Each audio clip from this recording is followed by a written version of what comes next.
దక్షిణాదిగా పేరుగాంచిన భద్రాచలం పట్టణంలో శ్రీరామనవమి వేడుకలకు మిథులా స్టేడియం సర్వంగా సుందరంగా ముస్తాబైంది. సో ప్రస్తుతం ఇక్కడ పనులన్నీ పూర్తయ్యాయి. రేపు ఉదయం నవమి వేడుకలు కూడా ముస్తాబవుతుంది. సో ప్రస్తుతం మన దగ్గర భద్రాచలం సంబంధించిన ఎమ్మెల్యే మనకు అందుబాటులో ఉన్నారు. ఒకసారిగా మనం సార్తో మాట్లాడి మరిన్ని విషయాలు తెలుసుకుందాం. సో సార్ చెప్పండి, భద్రాచలం దాదాపు నవమి ఏర్పాట్లు కూడా మొత్తంగా పూర్తయిపోయినాయి. అంటే భద్రాచలం పట్టణం కూడా కాంగ్రెస్ పార్టీతోనే సాధ్యమని చెప్పేసి కూడా సీఎం రేవంత్ రెడ్డి గారు కూడా చెప్పారు.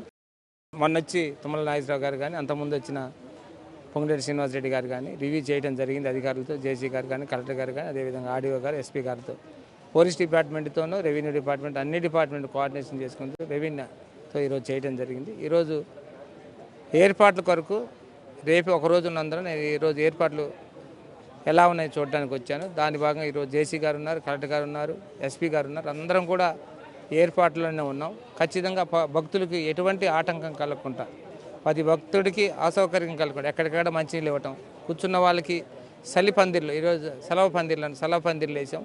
ఎటువంటి సన్ స్ట్రోక్ కూడా తగలకుండా మొత్తానికి ఎంతమంది భక్తులు ఉంటారో అంతమంది భక్తులు కూడా సెలవు పందిర్లు వేసాం. ప్రతి భక్తుడికి అసౌకర్యం కలగకుండా మరి బయటికి కూడా వెళ్తే వాళ్ళు అక్కడ కూడా ఎక్కడికక్కడ స్టాల్స్, ఆర్డబ్ల్యూ ద్వారా స్టాల్స్ని, వాటర్ని, అదేవిధంగా మజ్జిగ ప్యాకెట్ని, ఇంకా ఇతరుల్లో ఉన్నా కానీ గవర్నమెంట్ ద్వారా అనేక విధాలుగా వరకు ఎటువంటి అసౌకర్యం కలగకుండా భద్రాచలంలో మంచినీటికి కానీ ఇటు ట్రాన్స్పోర్ట్కి కానీ వాళ్ళు ఇక్కడ కూర్చున్న భక్తులు కానీ అసౌకర్యం కలగకుండా ప్రతి ఒక్క భక్తుల్ని ఈరోజు అన్ని ఏర్పాట్లు చేయడం జరిగింది. ముఖ్యమంత్రి హోదాలో తొలిసారిగా భద్రాచలం రాముడికి పట్టు వస్త్రాలు సమర్పించేందుకు సీఎం రేవంత్ రెడ్డి వస్తున్న కారణంగా ఆ ప్రోటోకాల్ ఏ విధంగా ఉంది? అంటే భద్రాచలం అభివృద్ధికి ఏమన్నా మాట్లాడే అవకాశం మనం ఉందండి సార్? ఇక్కడ ఆల్రెడీ అభివృద్ధికి 34 కోట్ల పైసలకు రిలీజ్ చేశారు. ల్యాండ్ ఎక్విజిషన్ కొరకు మాడవీధి ఏదైతుందో ఆ మాడవీధి 41 ఇళ్లకు వాళ్ళందరికీ చెక్కులు కూడా ఇష్యూ చేయడం జరిగింది. ల్యాండ్ ఎక్విజిషన్ అయిపోతుంది త్వరలోనే.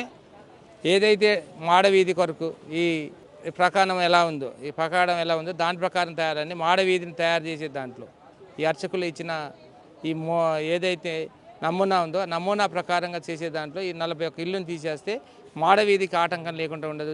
దాని కొరకు 34 కోట్ల చిల్లర రిలీజ్ చేయడం జరిగింది. వాళ్ళకి ఇళ్ళకు కూడా ఇచ్చేసాం. అది హ్యాండ్ ఓవర్ చేసుకోవడం, వాటిని శుభ్రంగా తీసేయడం కూడా జరుగుతుంది త్వరలో. ఇంకా చిన్న టెక్నికల్గా ఉంది. మేము 5 రోజుల క్రితమే వాళ్ళందరికీ చెక్కులు కూడా ఇష్యూ జరగడం జరిగింది. ముఖ్యమంత్రిగా వచ్చిన తర్వాత ప్రకటించారు, డబ్బు కూడా ఇవ్వడం జరిగింది. డెవలప్మెంట్ భక్తులు ఎంతమంది వచ్చే అవకాశం ఉంది? ఈసారి విఐపీస్ కూడా ఎక్కువగా వస్తున్నారు. సో భక్తులు ఎక్కువగా అవకాశం ఉంది కాబట్టి సామాన్య భక్తులకు ఎటువంటి ఏర్పాట్లు చేశారు సార్?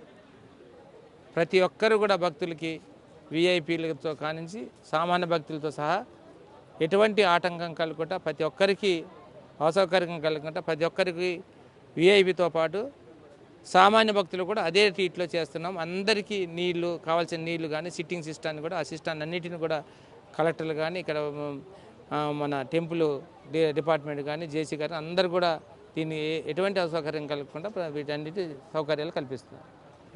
చూశారు కదా, భక్తులకు ఎటువంటి ఇబ్బందులు కలగకుండా పూర్తి ఏర్పాట్లు చేశామని ఇప్పటికే భద్రాచలం ఎమ్మెల్యే తెల్ల వెంకటరావు కూడా స్పష్టం చేసిన పరిస్థితి కనపడదు. సో ఏది ఏమైనా రేపు నవమి ఏర్పాట్లకు దాదాపు 10 లక్షలకు పైనే భక్తులు వస్తారన్న సమాచారంతో ఆలయ అధికారులు కూడా పూర్తి అన్ని ఏర్పాట్లు చేశామని చెప్పేసి కూడా ఎమ్మెల్యే స్పష్టం చేసిన పరిస్థితి కనపడుతుంది. సో ఇది భద్రాచలం నుంచి నీరజ్తో నేను దేవేందర్, మెగాన టీవీ ఖమ్మం నుంచి.